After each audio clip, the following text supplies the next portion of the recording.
রান্না হয়ে গেলে সিলিন্ডার নিয়ে এসে এখানে তালা মেরে দিবি। জানিস তো ঘরের মধ্যে চোর ভর্তি হয়ে গেছে। কোনদিন সিলিন্ডার চুরি করতে এসে তোরে চুরি করে চলে যাবে।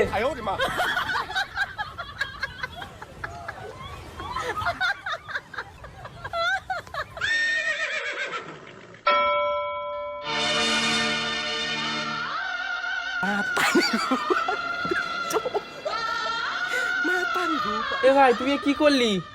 ওই মুখ দিয়ে আমার আর ভাই বলে রাখবি না। দুদিন আগে হাড়ি আলাদা হয়েছে, আজকে বাড়ি আলাদা হবে।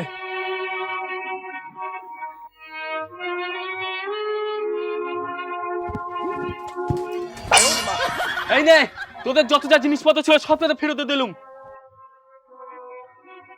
শালা বড় ভাইয়ের বড়ি এরকম করে মারা দাঁড়া। এইলে তোদের জিনিসপত্র তোদের কাছে রেখে দে। ঠিক আছে, আজ থেকে শ্যামল আর কমল কোনো ভাই ভাই না। আজ থেকে শ্যামল কমল হলো দুই শত্রু। হ্যাঁ তাই সত্তর যা।